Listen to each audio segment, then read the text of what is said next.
E aí, pessoal, vamos começar aqui mais um vídeo do nosso canal, da nossa playlist.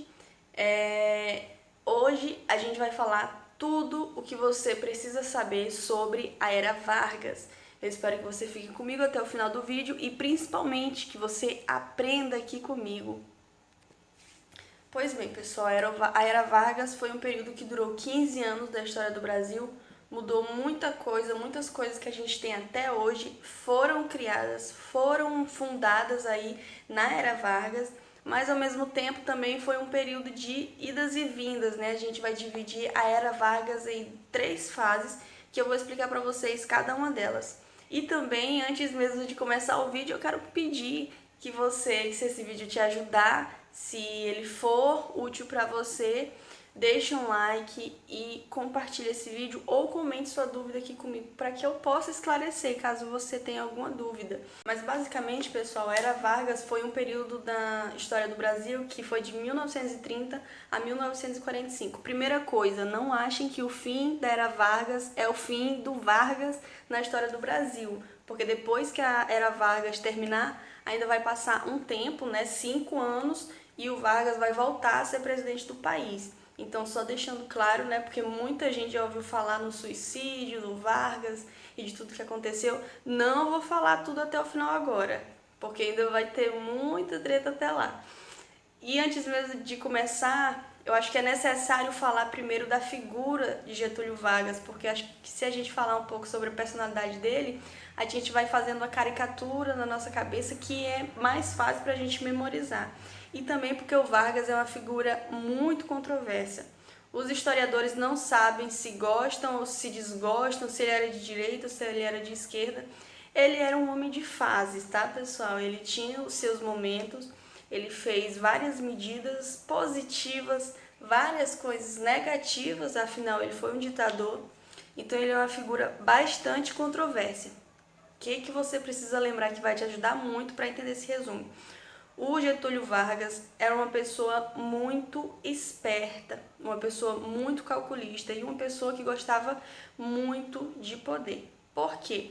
Tudo que o Vargas fez na era política dele foi algo pensado. Até o suicídio dele, quando ele tirou a própria vida, tinha uma estratégia por trás, tinha um objetivo por trás.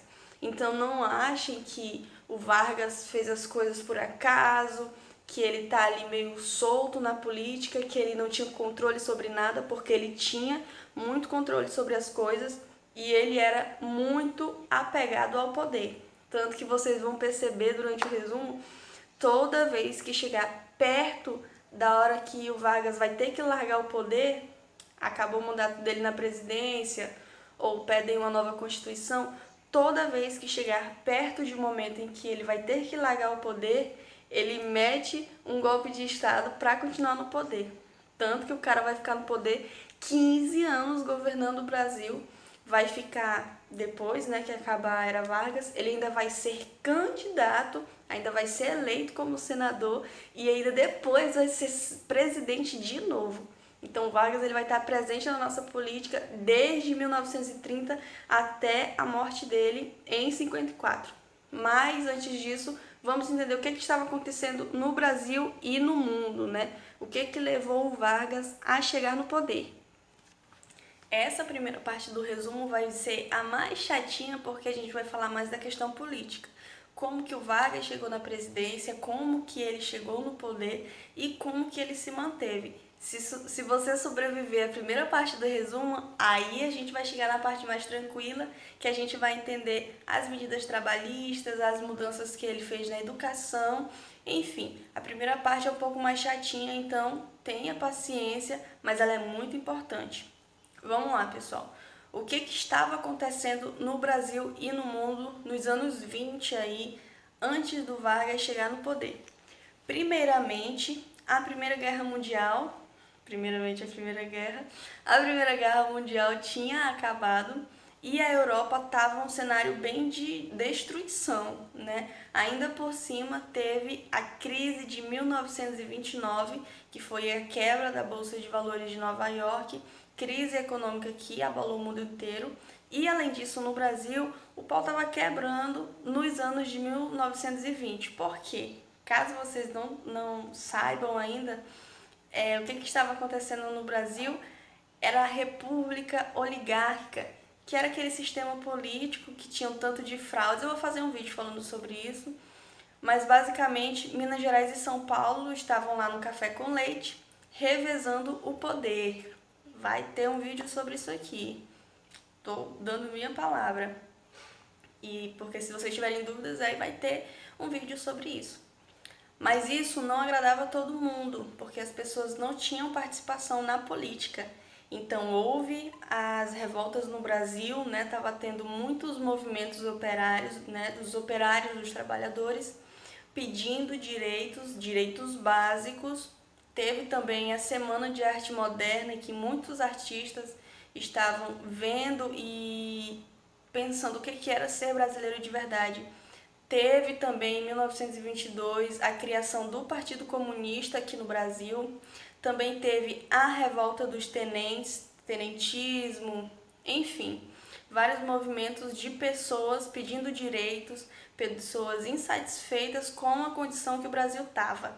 E também, pessoal, a Primeira Guerra Mundial deixou a Europa bastante devastada. Os Estados Unidos estavam até investindo direito para reerguer a Europa, só que houve uma mudança de valores, né? A gente estava passando por um momento entre guerras, mas basicamente as pessoas estavam se desiludindo com o liberalismo, com a democracia, e estava tendo a ascensão de ideologias totalitárias, né? O nazismo, o fascismo, todos aí estão nascendo nesse período. Também teve em 1917 a Revolução Russa no mundo inteiro, que o mundo inteiro começava a pipocar, e a ideia de que o socialismo, o comunismo, anarquismo, que as pessoas estavam discordando dos regimes políticos, democráticos que estavam acontecendo, porque esses regimes aí não impediram a guerra, não impediram as batalhas, então eles estavam olhando os extremos, extrema direita e extrema esquerda. Tem que deixar claro também o que hoje a gente tem como direita e esquerda não é a mesma coisa que era direita e esquerda 90 anos atrás, tá, pessoal? Eu tô só para vocês não fazer a gente, né, se complicar aqui. Então o mundo ele tava confuso, pensando o que eles acreditavam, o que era melhor para os países, e o Brasil também não estava numa situação boa, as pessoas estavam passando necessidades, queriam participação política, as outras oligarquias, né, até as elites estavam disputando pelo poder, porque os outros estados no Brasil não estavam felizes com só Minas Gerais e São Paulo disputando o poder. Enfim, pessoal, a situação não estava boa, o pau já estava quebrando aqui no Brasil, e aí aconteceu um marco que fez com que acabasse essa primeira república, a República Oligárquica, que foi a Revolução de 1930. Em resumo, o que aconteceu foi o quê? O presidente Washington Luiz rompeu com a política do café com leite. Por quê? Ele tinha sido eleito, né? Ele era presidente pelos paulistas, então ele deveria, depois que acabasse o mandato dele, ele deveria indicar uma pessoa de Minas Gerais para se tornar o próximo presidente, né? Porque eles revezavam. E o que ele fez? Em vez de indicar um cara de Minas Gerais, indicou outro paulista para sucedê-lo na presidência. E aí Minas Gerais ficou pistola, né? Falou: São Paulo, vocês não me querem, eu também não preciso de vocês. E fez aliança com o Rio Grande do Sul. E falou: ó, vocês aí estão querendo esse Júlio Prestes, que era o próximo sucessor dele, vocês estão querendo só paulistas? Pois bem, eu e meu amigo Rio Grande do Sul vamos indicar a presidência o Getúlio Vargas com um cara chamado João Pessoa. E para fortalecer, né, o Getúlio Vargas, ele basicamente prometeu que se ele fosse eleito presidente, ele ia fazer tudo que todo mundo pedia. Ele ia conceder a anistia, ou seja, perdoar os militares que tinham se revoltado anos antes, ele ia dar direitos de trabalho para as pessoas, eles iam mudar a situação de eleições ilegais, né, incorretas. Só que mesmo ele prometendo metade do mundo, o Getúlio Vargas perdeu as eleições, né? O Júlio Prestes, que era o candidato de São Paulo, acabou vencendo e as eleições foram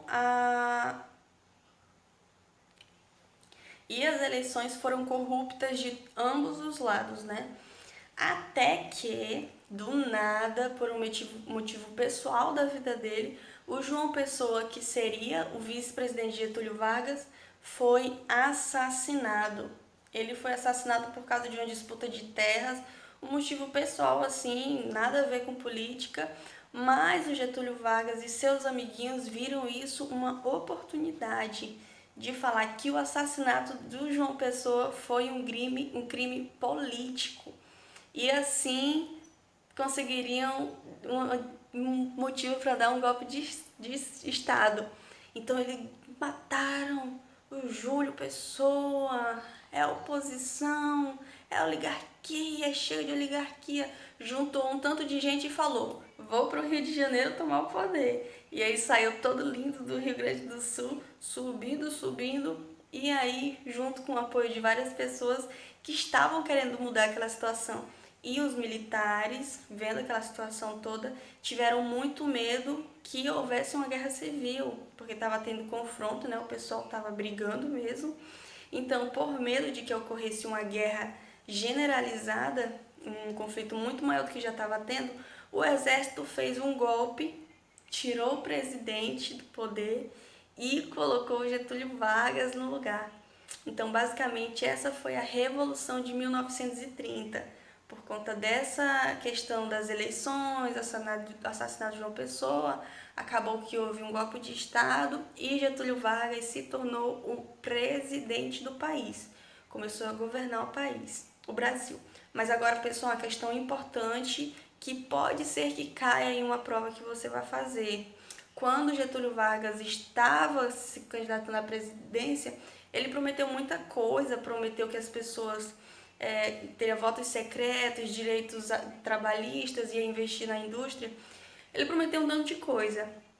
E com isso ele obteve o apoio da população, né? O Vargas, inclusive, a gente vai ver ao longo da aula, o Vargas ele fez várias coisas, várias propagandas, várias estratégias para ser bem quisto, para ser amado e apoiado pela população.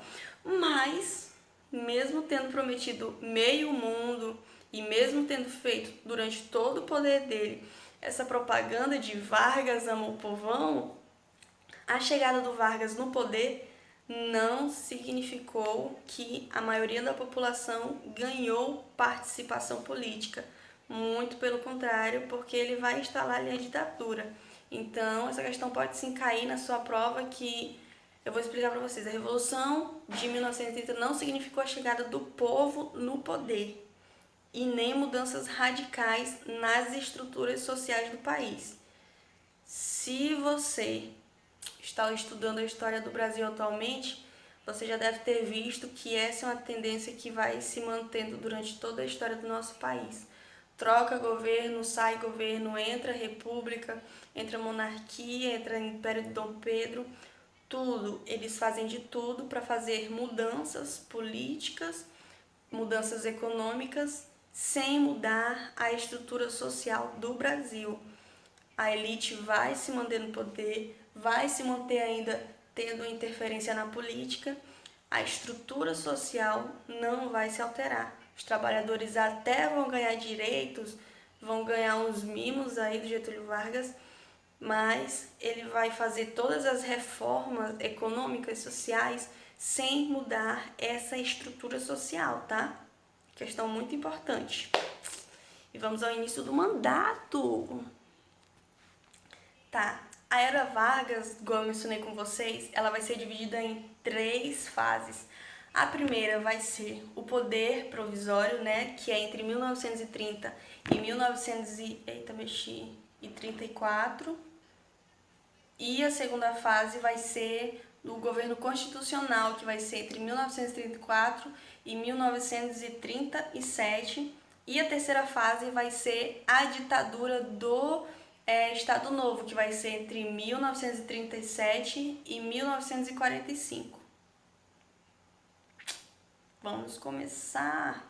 Chefe do governo provisório. Primeiro tópico aqui que a gente vai falar. Vamos lá, pessoal, Getúlio Vargas chegou no poder por meio de um golpe, então a situação aí não tá das melhores para ele.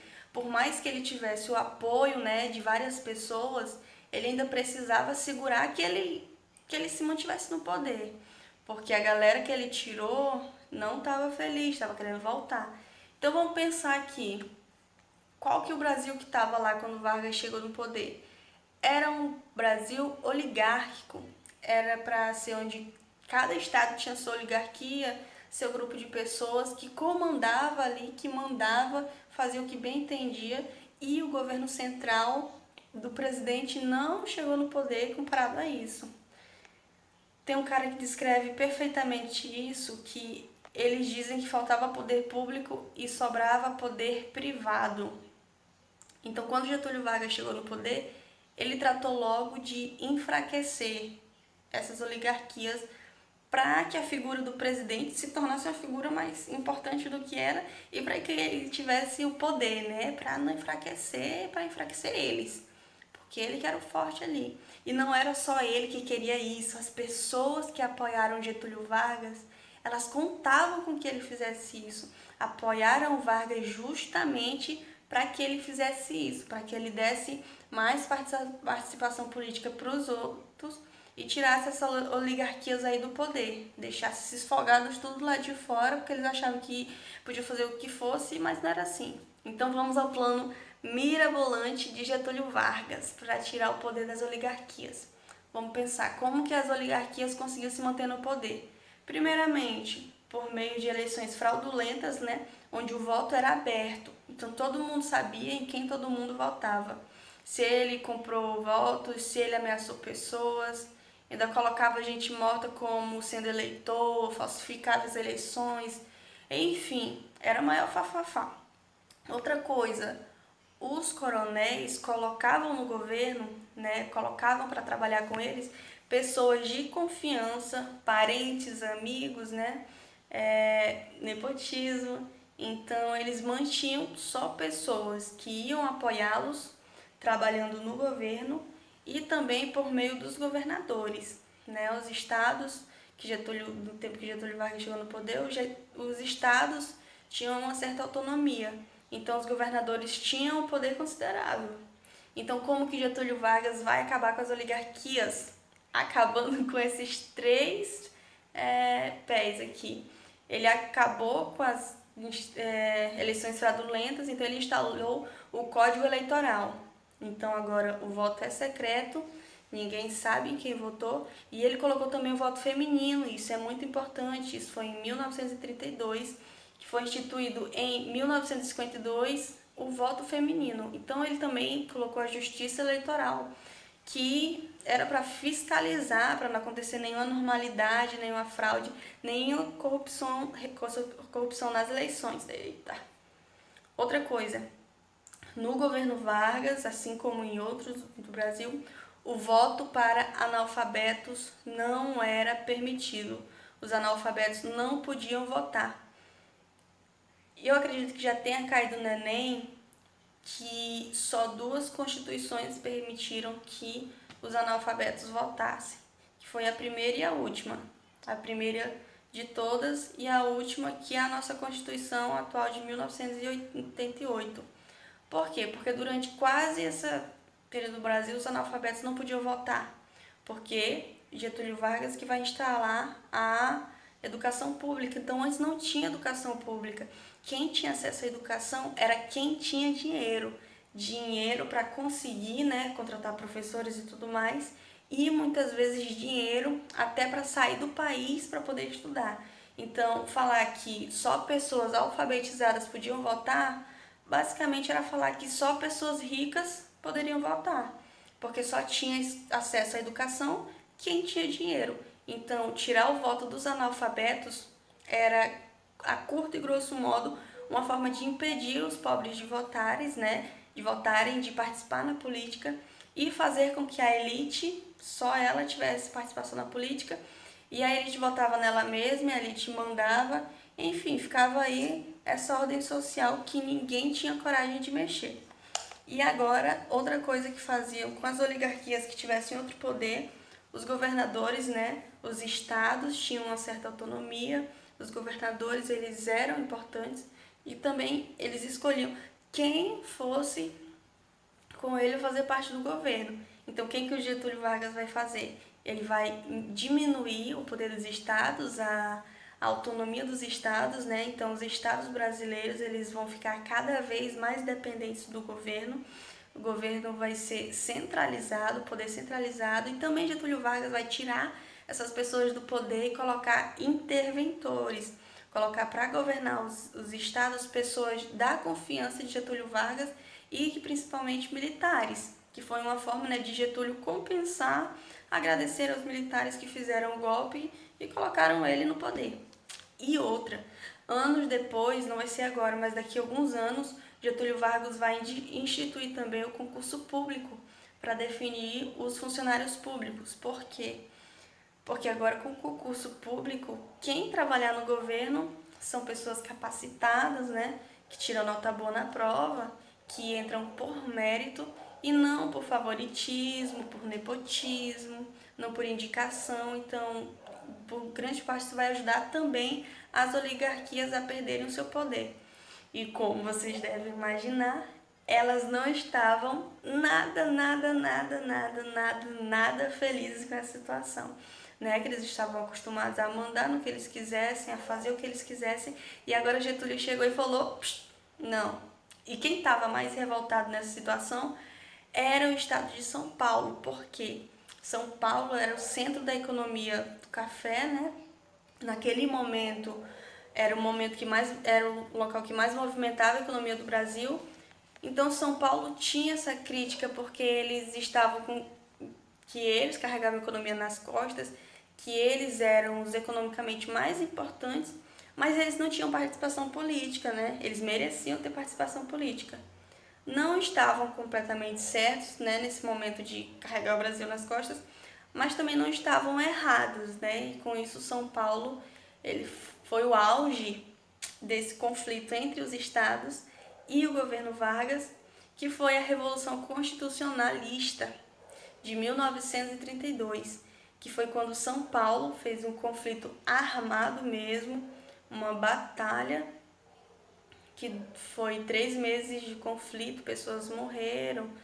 Eles pegaram armas mesmo para pedir que o Brasil tivesse uma Constituição, porque basicamente o que acontece é que desde que o golpe ocorreu, que o Vargas chegou no poder, ele estava governando sem lei, literalmente. Ele não tinha que dar satisfação para ninguém, ele podia fazer o que ele quisesse. Então, as oligarquias, os estados, e principalmente São Paulo, falaram, queremos uma Constituição, a gente quer que você tenha regras. Você tem que dar satisfação para alguém, principalmente para o povo. Outra questão importante é o MMDC, que virou um dos grandes símbolos aí de resistência na Revolução Constitucionalista. Porque em um conflito assim, houve 4 alunos que foram mortos, estudantes foram mortos pelos policiais, e acabou que eles viraram mártires, né? A figura deles virou um símbolo de luta e tudo mais. E eles foram, né, levados ali como símbolo, como um estandarte mesmo dessa Revolução Constitucionalista. E a sigla MMDC porque era a inicial desses 4 jovens que morreram, que era Martins, Miragaia, Drauzio e Camargo. Então, se vocês virem MMDC em algum lugar, a foto, né, do velório dos estudantes, você já vai saber o que se trata. É toda essa criação aí dos mártires e também do incentivo para a população lutar. Tanto que se você for em São Paulo, tem vários movimentos, várias homenagens a pessoas que lutaram em 1932. É um motivo de muito orgulho para o estado de São Paulo ter feito parte dessa revolução. Então, outra também, só para finalizar essa questão de São Paulo, é a questão do café. Igual eu mencionei para vocês, em 1929 tem a quebra da Bolsa de Nova York, a crise econômica, e alguns anos depois essa crise ela foi contida no Brasil, especialmente em relação ao café, porque o Brasil era um país que vivia principalmente aí da exportação do café, e o café ele foi muito desvalorizado. E para resolver essa situação, o que Getúlio Vargas fez, que foi uma medida que ficou muito famosa, né, foi que ele decidiu que o governo ia comprar milhões de quilos de café e queimou esse café justamente para impedir com que o café fosse mais desvalorizado no mercado, né? Além da oferta da procura. Então, basicamente, por 10 anos, levou muito tempo, porque eles literalmente queimaram 70 milhões de sacas de café. O governo queimou o equivalente a 3 anos de consumo mundial de café, justamente para valorizar o café brasileiro e impedir com que os preços caíssem e ajudar na economia do país.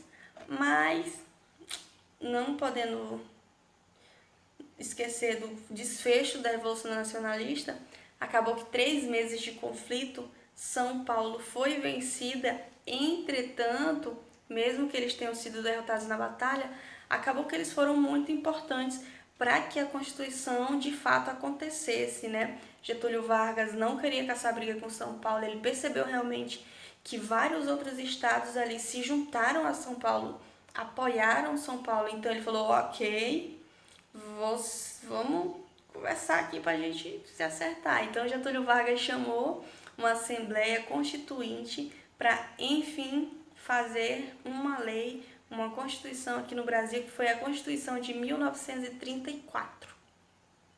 Quais foram as principais características dessa Constituição? Primeiramente, a Constituição de 1934 definiu o Brasil como uma república federativa, o que era uma grande mentira, né? Porque República Federativa supõe, né, o nome supõe que os estados têm uma certa autonomia, quando, na verdade, o Vargas estava fazendo era justamente o contrário, tirando a autonomia dos estados para dar mais importância para ele, né? É o que eu falei no início da aula. Tinha muito poder privado e pouco poder público. Guardem isso aí que é importante. A Constituição também definiu que o Brasil seria presidencialista e que cada presidente teria um mandato de 4 anos e não poderia se reeleger. E outra, definiu também que as eleições seriam diretas, ou seja, as pessoas votariam diretamente para presidente. Ele também falou que vai ter eleição, mas com exceção, essa primeira exceção não vai ser direta.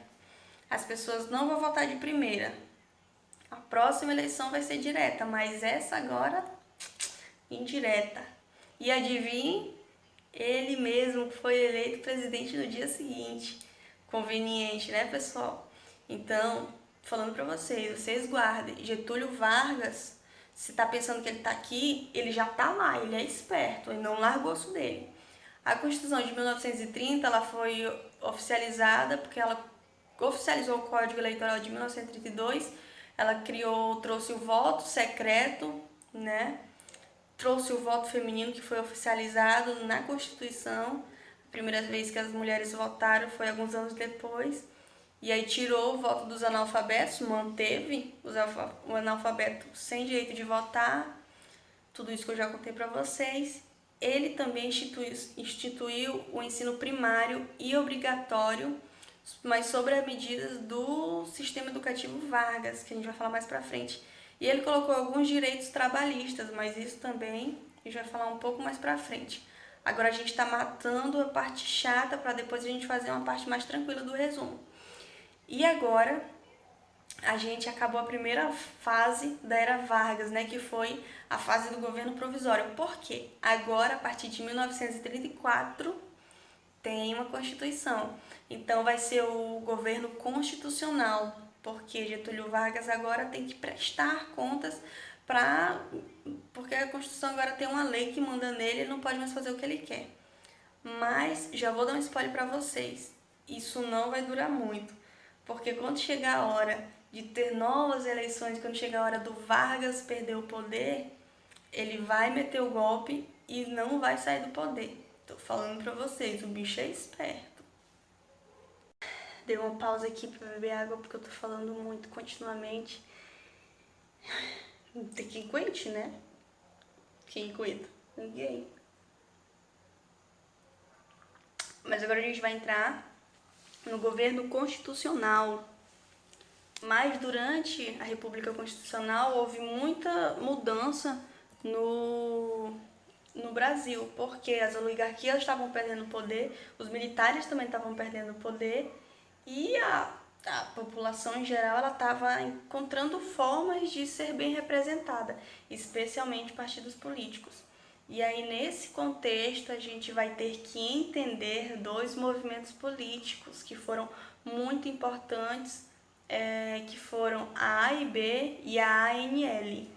Então, vamos começar com a criação do integralismo brasileiro, que é a AIB.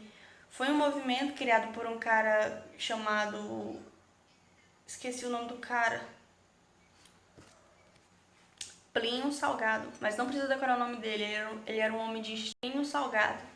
Ele é de extrema direita, bem de extrema direita, e ele tinha claras inspirações e exaltavam várias vezes o fascismo e o nazismo, contando que a saudação deles era igual à saudação dos nazistas, só que ao invés de falar Heil Hitler, eles falaram Anaue, que significa em tupi, significa você é meu irmão.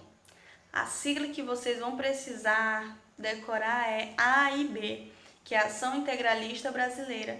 Como que você vai decorar isso? Você me pergunta. Gente, macete besta aqui, mas que funciona super. AIB é Bia ao contrário, e todo mundo conhece uma Beatriz. Então pensa nisso para você decorar a sigla, tá? Mas basicamente a AIB foi a Ação Integralista Brasileira, que foi esse movimento político de extrema direita, inspirado no fascismo e também no nazismo, né? Até porque vários dos integralistas eram abertamente... liam livros de como os judeus queriam dominar o Brasil e acabar com o Brasil e a política. Enfim, essas coisas, né? A AIB era anticomunista, antissocialista, antiliberal, anticapitalista. Eles achavam que o Estado tinha que ser forte e que o poder tinha que estar todo nas mãos de um único líder e que esse líder ia unir o país. Os integralistas, eles tinham pavor de pessoas que pensam diferente. E literalmente, eles pensavam que as pessoas deviam ser criadas para que todos pensassem da mesma forma. E assim o país fosse unido e conseguisse fazer tudo o que precisava. Então eles acreditavam nisso, né? Queria que todo mundo pensasse da mesma forma. O lema deles era Deus, Pátria e Família. Então era a bandeira que eles levantavam. E o símbolo deles era uma letra grega, que é a letra sigda. Não sei falar o nome da letra. E quem eram os integralistas, né? O AIB, eles tinham mais de 100 mil afiliados. Isso é muita coisa. E geralmente os integralistas, eles eram funcionários públicos, membros da igreja, empresários e tinha alguns militares, mas eram pessoas extremistas, né? Era um movimento de extrema direita, igual mencionei. E alguns anos depois da formação da AIB, foi fundada a ANL, que é a Aliança Nacional Libertadora, que é uma organização antifascista. Mas por que esse pessoal da ANL via que não só no Brasil, mas no mundo estava tendo esse radicalismo de ideias, né? O pessoal estava entrando na moda de ideologias totalitárias. Então eles tinham muito medo de que ocorresse uma guerra, né? E o que de fato aconteceu, todo mundo sabe. E por isso eles fizeram a ANL, que era um movimento político antifascista. Eles criticavam, obviamente, o fascismo e o imperialismo, especialmente dos Estados Unidos. Eles defendiam a reforma agrária, né, a divisão das terras que não são utilizadas. Defendiam também que o Brasil não pagasse em renda externa para conseguir investir mais na sua economia, para não diminuir as empresas estrangeiras que estavam no Brasil. Eles queriam que os brasileiros atendessem os pedidos de todos os trabalhadores, né? Queriam que o governo fosse mais popular, que tivesse mais pessoas participando do poder, né? Que o poder fosse menos limitado, menos... enfim. E quem que eram os aliancistas? Quem que é que fazia parte dos ANL? Uma grande parte da população, viu, gente? Tanto os militares como os estudantes, a classe média, os trabalhadores e também as esquerdas. Depois, até o Partido Comunista, né, que fez questão de que a ANL fosse proibida. Depois de um tempo de já existir a ANL, o pessoal de esquerda já queria apoiar também eles. Lembrando que esquerda e direita não é a mesma coisa do que é hoje. Aquele tempo era outra coisa. Mas eles manifestavam apoio à ANL. E o Getúlio Vargas morria de medo da ANL.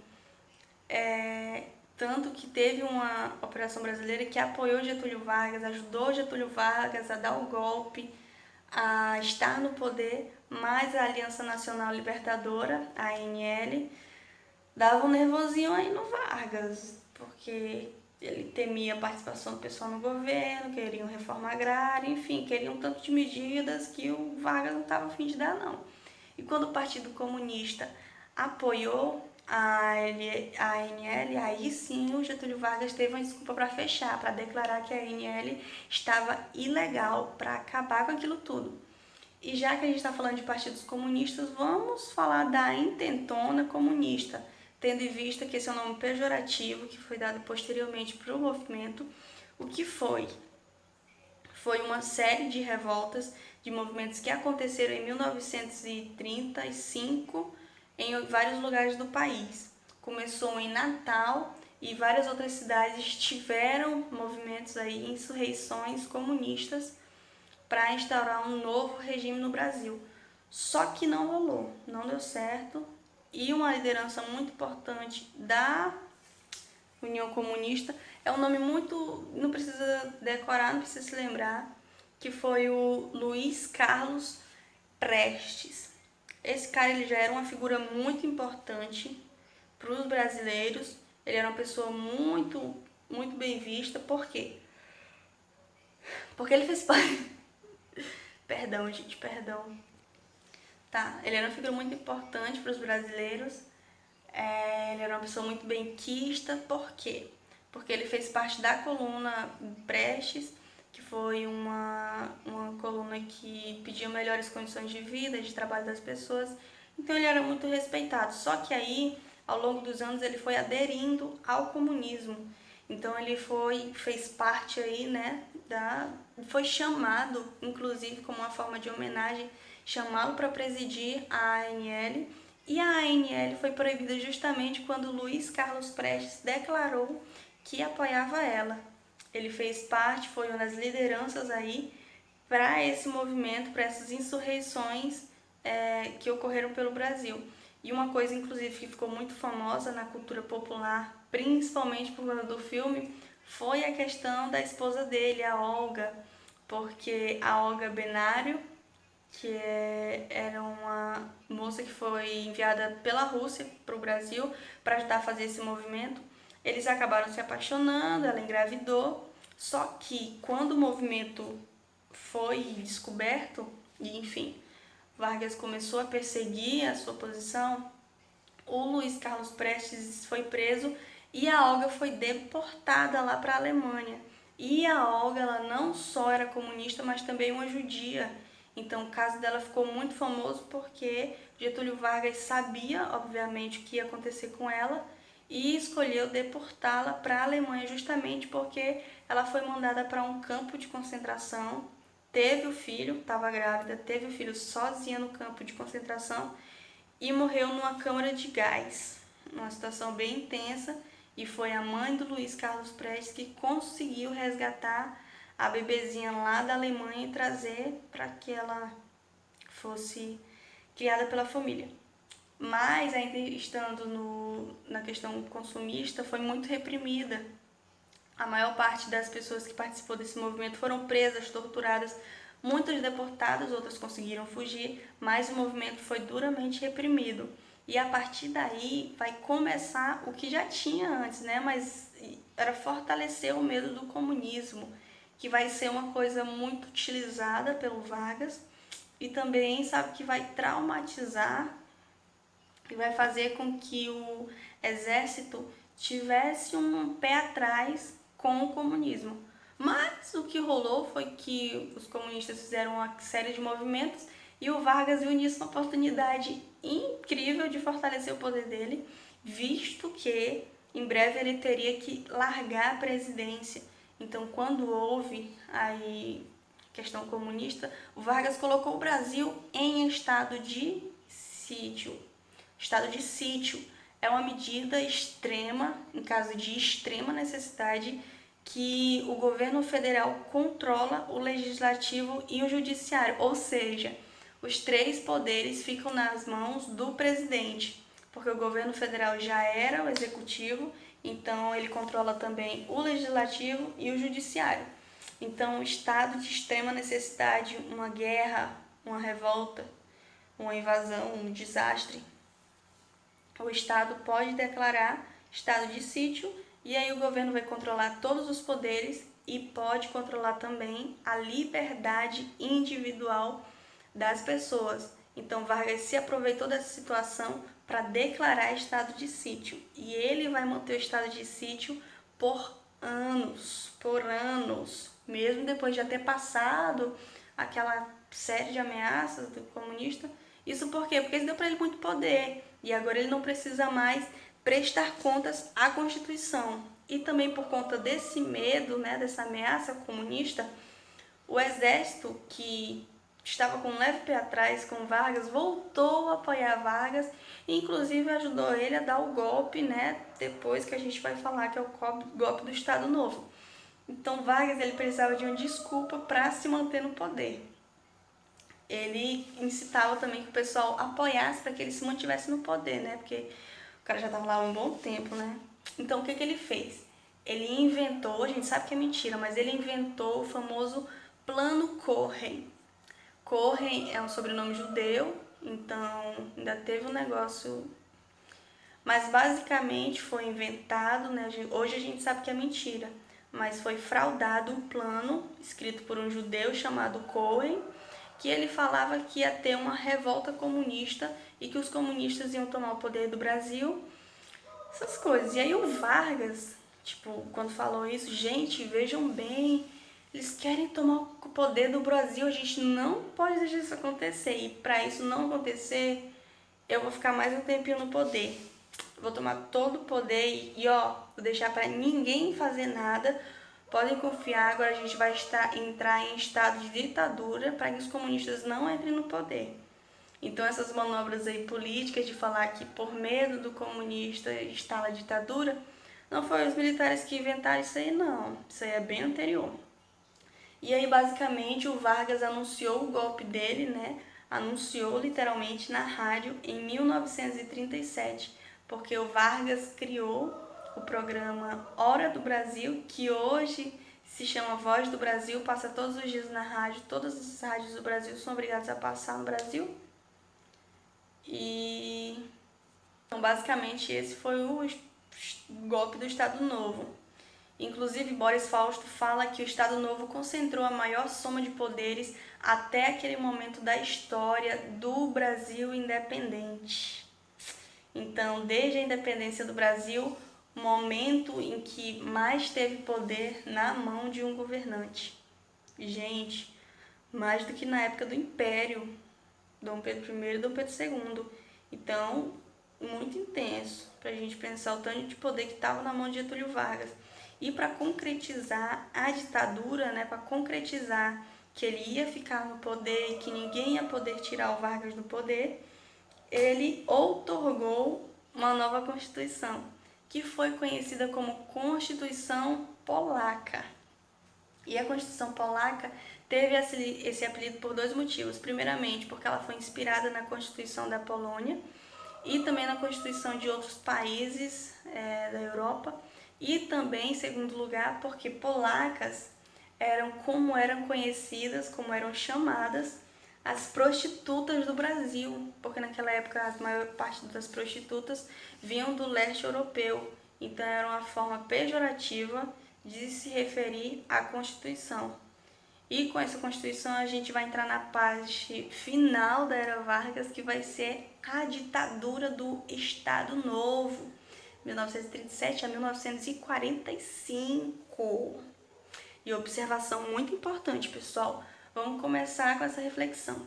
Por que vocês acham que o período anterior da República da Espada, da oligarquia, ficou conhecido como República Velha? Foi justamente da nomenclatura que foi feita para contrastar o Estado Novo, para exaltar a ditadura do Vargas. Falou, ó, tudo que foi antes, oligarquia, essas tretas todas, tudo é República Velha. Agora começa o Estado Novo, o Brasil Novo. Então, a própria nomenclatura já é uma propaganda política, tá? Essa questão é de nomenclatura, de República Velha, Estado Novo, caiu algo semelhante no Enem, acho que se referindo à unidade média, Idade das Trevas, relação ao iluminismo, luz e trevas, essas coisas. Então é a questão de nomenclatura que é muito importante, presta atenção nisso. E quais eram os poderes que a Constituição Polaca de 1935 deu para o presidente Getúlio Vargas? Primeiramente, o Vargas podia impor leis ao país, ele podia também nomear interventores para cada estado, ele podia fechar as assembleias, as câmaras municipais, ele podia ordenar a invasão de domicílios e a prisão de pessoas, tá? Isso é importante também. Ele podia censurar os meios de comunicação e também podia extinguir partidos políticos, né? Porque são basicamente essas características de uma ditadura, né?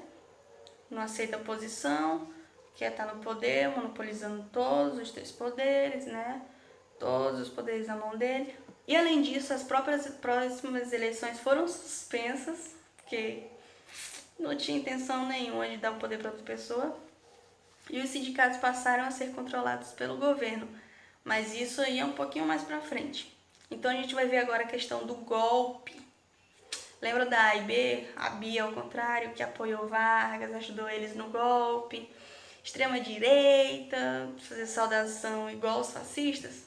Pois é, eles não ficaram felizes com a situação do Estado Novo, até porque todos os partidos políticos foram extintos, inclusive eles. Então eles ficaram, oxe, Getúlio, a gente te ajudou em tudo, nunca te negamos nada, e aí você faz isso com a gente? Então o pessoal decidiu aí fazer um atentado, matar Getúlio Vargas. E foi um negócio violentíssimo, que o governo fuzilou quem fez parte desse atentado. E a partir daí o Getúlio Vargas percebeu que ele não podia confiar em ninguém, e ele passou a perseguir qualquer tipo de oposição. Getúlio Vargas perseguia a ANL, os comunistas, mas agora ele vai passar a perseguir qualquer pessoa que fosse contra o regime dele. Então vai começar um período muito grande de censura, de perseguição, presos políticos, pessoas que vão ser exiladas, torturas, aquela coisa toda de ditadura que a gente já ouviu falar tantas vezes, tá? Agora a gente vai para economia, indústria e agricultura. Então vamos começar com a economia. Como que foi a economia durante a Era Vargas, especialmente durante o Estado Novo? Vou ler aqui para vocês um trecho de um livro, porque tem um livro que é muito utilizado para fazer provas de questão de vestibular. Eu vou ler mais para frente alguns textos dele, porque tem chance de cair na prova essas questões. Boris Fausto, o nome dele. Ele fala: a gente pode sintetizar o Estado Novo sob o aspecto socioeconômico, falando que o Estado Novo representou uma aliança da burocracia civil, militar e da burguesia industrial. Boris Fausto, que o objetivo comum, deles era promover a industrialização do país sem grandes abalos sociais. É o que eu já falei 2 vezes para vocês, eles queriam fazer a reforma, mas não queriam mudar a estrutura de poder e a estrutura da sociedade. Mas aí Boris Fausto diz assim, qual que era o objetivo, o que cada um queria, o que os militares queriam, o que a burocracia civil queria e o que os industriais queriam. Primeiramente, a burocracia civil defendia o programa da industrialização por considerar que era o caminho para a verdade da independência do país. Então, se o país fosse industrializado, eles não iam depender economicamente de outros países. Agora, os militares, eles queriam a industrialização porque eles achavam que com a indústria forte, base, a economia ia ficar melhor e com isso a segurança pública ia melhorar. Por quê? Com a economia melhor, as pessoas têm mais qualidade de vida e com qualidade de vida ninguém está revoltado, ninguém gera barraco, ninguém faz caô. Então os militares queriam a industrialização por conta disso e os industriais queriam que eles acabassem sendo convencidos que o incentivo à industrialização dependia de uma ativa intervenção do Estado. Por quê, pessoal? A gente está vivendo, depois da Primeira Guerra Mundial, um cenário chamado crise do liberalismo. As pessoas não estavam mais acreditando no liberalismo econômico.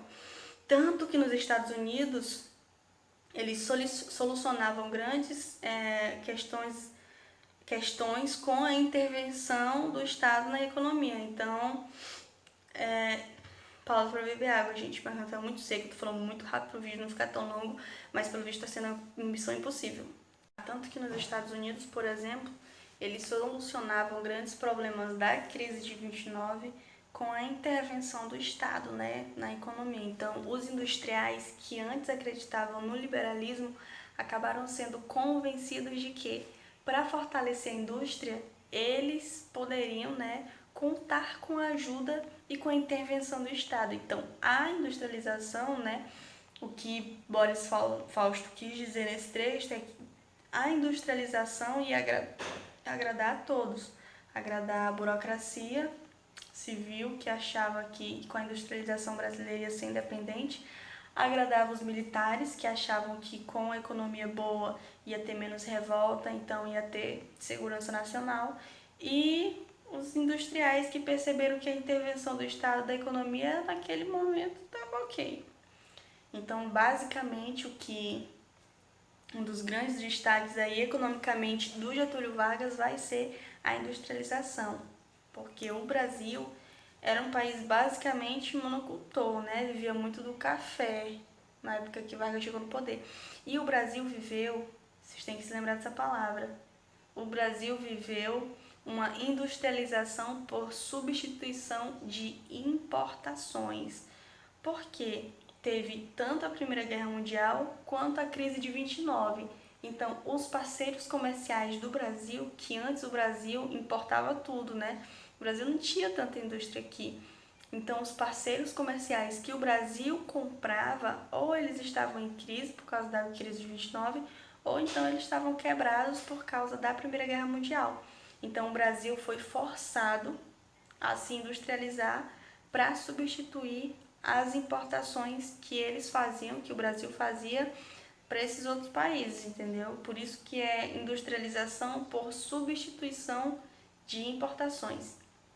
E a política econômica do Estado Novo ficou conhecida como nacional desenvolvimentista, tá? O Vargas, ele queria desenvolver a base da industrialização brasileira. Ele queria fazer intervenção estatal, empréstimos para desenvolver indústrias, tanto que, pessoal, nos anos 40 ou 50, 70% das indústrias que tinha no Brasil tinham sido fundadas a partir do governo Vargas. Então, ele realmente moveu, assim, grandiosa escala a industrialização do Brasil. E ele focou em 4 elementos principais, que era o petróleo, a mineração, a siderurgia e a energia elétrica. Então, ele criou, por exemplo, indústrias petrolíferas para explorar o petróleo que tinha no Brasil, criou a Vale do Rio Doce, empresa de mineração, criou a CSN, que é a Companhia Siderúrgica Nacional, e criou também outra empresa hidrelétrica para cuidar da questão da energia elétrica. Então, Vargas começou a desenvolver esses fatores aí, né, esses setores da industrialização, e sempre estatal. Ele fazia essas empresas para serem estatais. Então, estava tudo nas mãos do Estado, né, tudo do governo. Todas essas empresas eram do governo. Algumas dessas que eu citei hoje não são mais do governo, mas elas foram privatizadas. mas originalmente CSN, tudo estatal, tudo do governo. Então, gerido pelo governo, lucro do governo, e pro Vargas isso aí tá tudo certo, porque ele queria o quê? Centralizar. Então, o Vargas fez toda essa questão da industrialização para incentivar o Brasil a depender cada vez mais do café, para que o Brasil fosse um país menos dependente da agricultura. E também outras medidas que o Vargas fez, que precisa memorizar todas, mas outras que ele fez também para incentivar a industrialização foram políticas de proteção tarifária. Ele aumentou as tarifas de produtos importados para os brasileiros fossem mais baratos e comprarem dos brasileiros. E aí é mais fácil você montar indústria.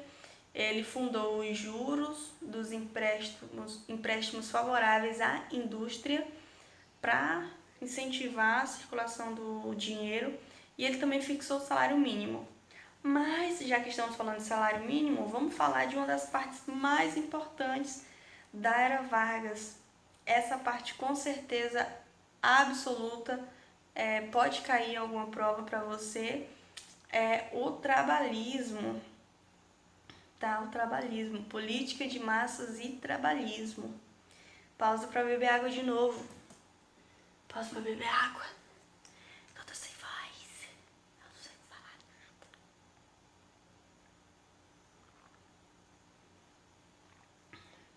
E a gente pensa que não. Mas a gente fala. Fala demais. Ai. Vamos seguir então. Vamos seguir porque a gente não pode parar muito tempo não. Então, nesse livro que eu já citei, do Boris Fausto, ele fala assim: um dos aspectos mais coerentes do governo Vargas foi a política trabalhista, que teve seus momentos, né, seus altos e baixos, teve várias fases, mas desde o início a política trabalhista do Vargas se apresentou como sendo algo diferente, algo que ia mudar tudo que já tinha sido feito antes. Mas a parte mais importante dessa citação que eu quero que você preste atenção é que ele fala que a política trabalhista teve por objetivo principal reprimir os esforços organizatórios da classe trabalhadora urbana fora do controle do Estado e atraído para o apoio de uso ao governo. Vou traduzir aqui o que está escrito. Ele quer dizer que um dos principais objetivos das políticas trabalhistas do Vargas não era ser bonzinho, não era ser filantropo, não era simplesmente ajudar a população. Um dos objetivos das críticas trabalhistas de Getúlio Vargas era justamente impedir a organização dos trabalhadores, dos movimentos operários e colocar todos eles embaixo da asa do governo, sobre fiscalização do governo, para impedir de ter motim, para impedir de ter paralisação, greve, esse tipo de coisa. Ele fez isso porque ele percebeu o que muito depois das oligarquias custaram a perceber, né, pessoal? Ele percebeu logo antes que os trabalhadores eram uma classe que, se eles se juntassem, eles iam conseguir fazer grandes mudanças, grandes reivindicações. Então, o Estado tinha que ter controle dos trabalhadores, porque senão ia dar ruim para eles. Tanto que outra frase que eu acho sensacional, que eu encontrei na internet, de Boris Fausto ainda: a política trabalhista do Estado Novo pode ser vista sob dois aspectos.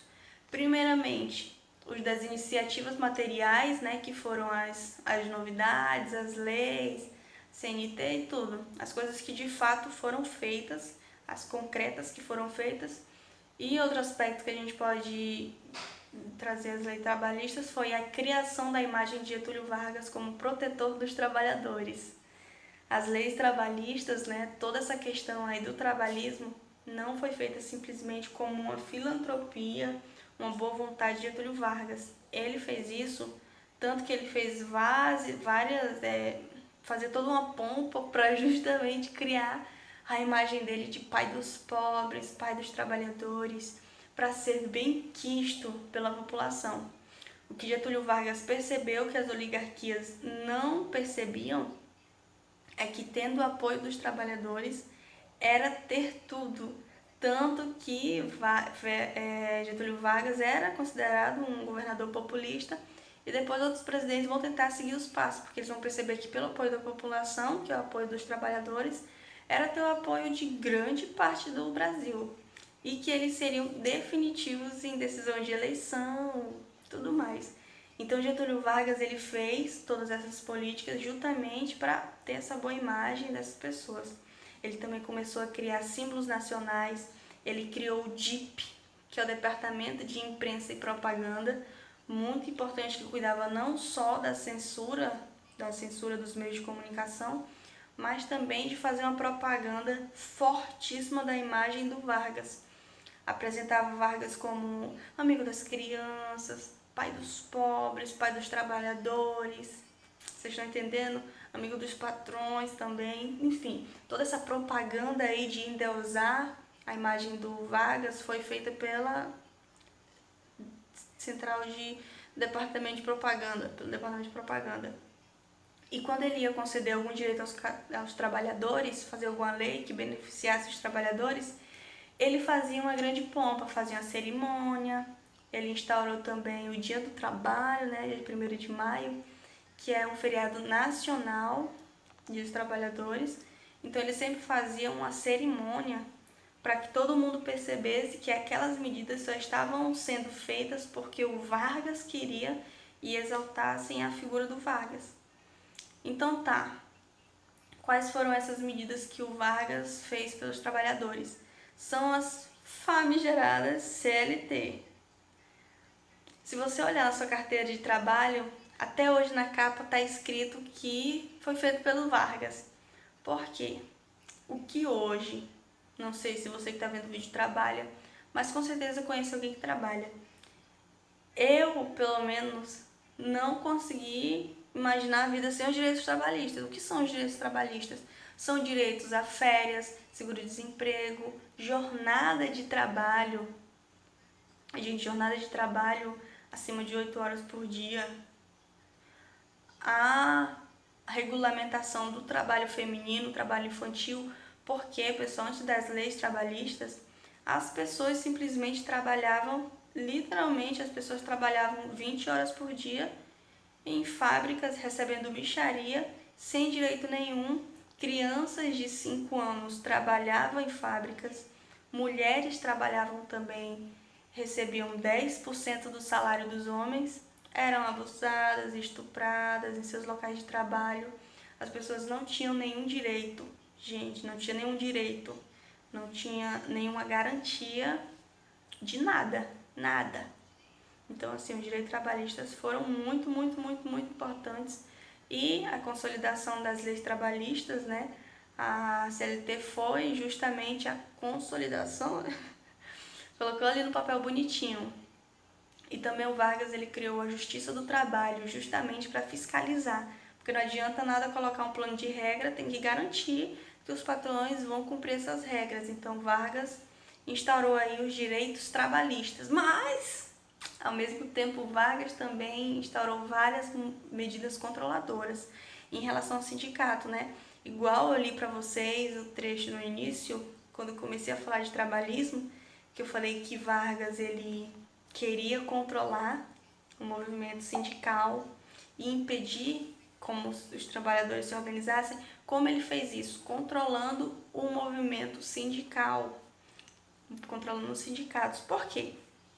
Os sindicatos, eles meio que existem para bater, para representar uma classe trabalhadora para o poder, né? Então, o sindicato dos professores, por exemplo, está lá para representar os professores e lutar pela vontade, pelas vontades do professor, para melhorar as condições de trabalho, enfim, para bater de frente com o governo e garantir que os professores vão ter seus direitos respeitados, né? Só que quando Vargas foi legalizar, porque os sindicatos eram criminalizados, tanto que os governadores e os presidentes anteriores falavam que que isso era casa de polícia, porque literalmente os trabalhadores faziam uma greve lá falando, não aguento mais trabalhar 20 horas por dia. Eles mandavam a polícia descer o cacete nesses caras. Então agora que o sindicato está legalizado, o Vargas ele definiu o sindicato como órgão consultivo e de colaboração com o poder público. Ou seja, o sindicato ele não estava ali para bater de frente com o governo e assegurar as vontades dos trabalhadores. Ele estava literalmente para colaborar com o poder público. Então, o Vargas ele proibiu, por exemplo, as greves, se inspirou até no fascismo para fazer todas essas leis. O Vargas também obrigou que os sindicatos fossem vinculados ao Ministério do Trabalho e também só podia ter um sindicato por profissão. E quais que são as vantagens e as desvantagens disso? Primeiramente, quais são as vantagens? Primeiro, que era um monopólio da representação, né? Só pode ter um sindicato por categoria profissional, então os sindicatos não precisam ficar brigando entre si e tudo mais, já que só tem um sindicato oficial. E também outro ponto positivo é que como os sindicatos agora não são mais legais, né? Como agora eles não são mais criminosos, os sindicalistas agora eles estavam protegidos dos policiais, policiais não podiam mais descer o cacete, igual eles desciam antes, mas agora vinham os contras. Os sindicatos ficou dependentes do Estado, até porque o governo podia fiscalizar assembleias, podiam fiscalizar as reuniões, as eleições, podiam fiscalizar a contabilidade de todos os sindicatos. E também só tinha um sindicato oficial por profissão. Em um estado, um governo, era o governo que escolhia quem seria o sindicato oficial. Então eles escolhiam o que convinha, o que não estava batendo de frente com eles. Então, nesse sentido, a política sindicalista do Getúlio Vargas foi chamada de sindicalismo pelego. O que é um pelego? Pelego é o paninho que você põe nas costas do cavalo quando você vai cavalgar. O paninho faz com que você não machuque tanto as costas dele enquanto a sela está batendo ali na coluna do cavalo. E por que o sindicalismo foi comparado com o pelego? Vou explicar no próximo vídeo para beber mais água. Então, por que o sindicalismo foi comparado com o pelego? Porque na mesma forma que o pelego parece que ele está lá para ser bonzinho para o cavalo, mas na real é só para o cavalo aguentar mais peso, carregar mais peso, para o cavalo aguentar mais perrengue. Da mesma forma, esse sindicalismo aí parece que é bom para os trabalhadores, mas ele servia mais o Estado do que os trabalhadores, vocês entenderam? E outra coisa também é que foi criado anos depois o imposto sindical, que cada trabalhador pagava um imposto relativo a um dia de trabalho por ano. E esse dinheiro, ele ia para o sindicato, né? Só que uma parte dele, secretamente, era usado para financiar ministério, financiar a campanha política. Então, isso tudo fez com que tivesse ali essa imagem de sindicalismo pelego. E, para finalizar, em relação à educação e à saúde, o Vargas também fez várias medidas. Ele criou o Ministério da Educação e da Saúde, ele fez várias medidas para combater o analfabetismo. O governo montou também um sistema de saúde pública para investir na saúde das gestantes, na saúde das crianças, tentar ali combater doenças como malária, febre amarela, lepra, essas coisas. E também foi criada a Previdência Social, né? Então, seguro para doença, seguro invalidez, seguro maternidade, morte, contra acidente de trabalho, enfim. Foi criado também um sistema público da educação básica, que era uma escola gratuita, laica, universal e obrigatória. Então, era obrigatório que as crianças fossem às escolas. Então, criou também as universidades federais, o Sistema Universitário Federal, e também foi criado o SENAC, Escola para a Formação de Professores. E aí, o fim do Estado Novo. O golpe do Estado Novo foi em 1937 e a Segunda Guerra Mundial começou em 1939. O Getúlio Vargas, igual eu falei desde o início do resumo, Ele era um homem de fases, ele era uma pessoa extremamente luau, que assim, tava cada hora de um lado, do lado que mais convinha, né, pessoal? Então, ao mesmo tempo que Getúlio Vargas estava recebendo dinheiro dos Estados Unidos, né, por conta da política da vizinhança, a CSN, né, foi fundada com recursos dos Estados Unidos, por exemplo. Ao mesmo tempo que tinha isso, o Brasil também ele já tinha feito vários elogios à Alemanha nazista, ao fascismo italiano, né, que ele dizia que admirava esses estados fortes que obrigavam a população a respeitar a autoridade, enfim, gente. Tira daí, né? Principalmente antes da ascensão do Hitler, eles já tinham elogiado demais esse pessoal fascista. E o que mais? Então Vargas ele era uma pessoa extremamente luau, mas em relação à política externa, ele tentava ficar neutro, né? Ele tentava não se meter nos conflitos de outros países. Só que teve a Segunda Guerra Mundial. E aí, ao mesmo tempo que o Brasil, que tinha várias relações amigáveis com a Alemanha, com o Japão, com a Itália, com esses países aí do eixo, ao mesmo tempo os Estados Unidos veio cobrar do Brasil que ajudasse os Estados Unidos na Segunda Guerra Mundial. E o Brasil acabou entrando na Segunda Guerra Mundial do lado dos aliados, né?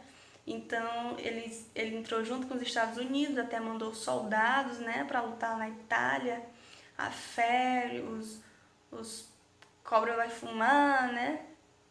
Então o Brasil participou da Segunda Guerra Mundial do lado dos aliados, só que aí o resumo de como acabou a Era Vargas é aquele meme do cachorro escrito enfim a hipocrisia. Porque era basicamente a Era Vargas vai acabar, porque qual o tamanho da hipocrisia de um ditador que muitas vezes teve atitude de extrema direita estar declarando guerra, coisa de ditadura de extrema direita. O Brasil, na Segunda Guerra, do lado dos Estados Unidos, fez com que o pessoal começasse a questionar como que era que cabeça do Vargas, que era um ditador autoritário que estava declarando guerra pela democracia, sendo que o Brasil não tinha democracia. E muitas pessoas já que estavam impotentes, né, com o governo, incontentes com o governo, começaram a manifestar, os estudantes começaram a se manifestar, jornalistas, o pessoal estava pedindo a democratização, a redemocratização do Brasil, porque, gente, olha como que é a ditadura Vargas lutando pela democracia. Não faz sentido nenhum. E o Vargas percebeu que não ia ter saída, que ele ia ter que abrir o governo dele, né? Que não ia dar mais para manter a forma de governo dele. Então ele marcou eleições para o final do ano de 1945, permitiu com que tivessem outros partidos políticos, né? Então foram formados outros partidos políticos. Ele perdoou os presos políticos, ele fechou o DIP, o departamento de que é o departamento? Esqueci o departamento, de que é? Fechou o DIP, o departamento de imprensa e propaganda, marcou eleição e tudo mais, mas o que vai mudar tudo vai ser um movimento conhecido como queremismo. Por quê, pessoal? Igual eu mencionei, eu falei que vocês iam entender mais pro final, agora é a hora. O Getúlio Vargas passou anos fazendo uma propaganda gigantesca em cima dele mesmo, para ele ser o protetor de todo mundo, o pai dos pobres, o pai dos trabalhadores, enfim, para associar a imagem dele a tudo de bom que ele fez como presidente. Então, quando chegou a hora de eleições e o Vargas não ia se candidatar como presidente, os trabalhadores começaram a ficar apavorados, porque eles relacionavam os direitos que eles tinham conquistado com a figura, a pessoa do presidente. Então eles achavam que se o Vargas saísse, eles iriam perder tudo que eles tinham conquistado. Então isso fez com que houvesse esse movimento chamado de queremismo. Por quê? Porque justamente eles falavam que eles queriam o Vargas no poder.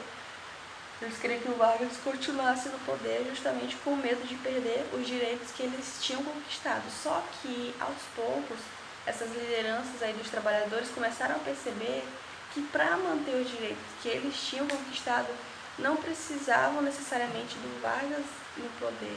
Para manter os direitos de verdade, eles precisavam que os direitos trabalhistas estivessem assegurados na Constituição. Então, o movimento gremista vai referente também à Constituição. Muitos falavam que queriam Vargas e uma Constituinte. Então, houve esse pedido aí, esse movimento gremista, e isso apavorou a oposição, porque, pessoal, Vargas ele tem um histórico, né, que a gente já percebeu ao longo dessa aula, de que quando chega a hora dele largar a presidência, ele mete um golpe. E aí agora, imagina, pessoal, você estará concorrendo à presidência da República contra Getúlio Vargas. Getúlio Vargas já deu o quê? 3 golpes? 3 golpes de Estado para se manter no governo. E aí a população está toda pedindo para ele continuar no poder. Todo mundo ficou apavorado, achando que o Vargas ia dar outro golpe para ficar no poder. E assim, até hoje a gente não sabe se ia dar ou se não, e forçaram o Vargas a renunciar, justamente com medo de que ele fizesse mais um golpe de Estado e que Era Vargas não acabasse nunca. Então, com isso, em 1945, pouco antes das eleições, o Vargas foi forçado a renunciar, a largar o poder. E aí houve as eleições, e quem venceu as eleições foi um militar chamado Gaspar Dutra, que foi o próximo do presidente do Brasil.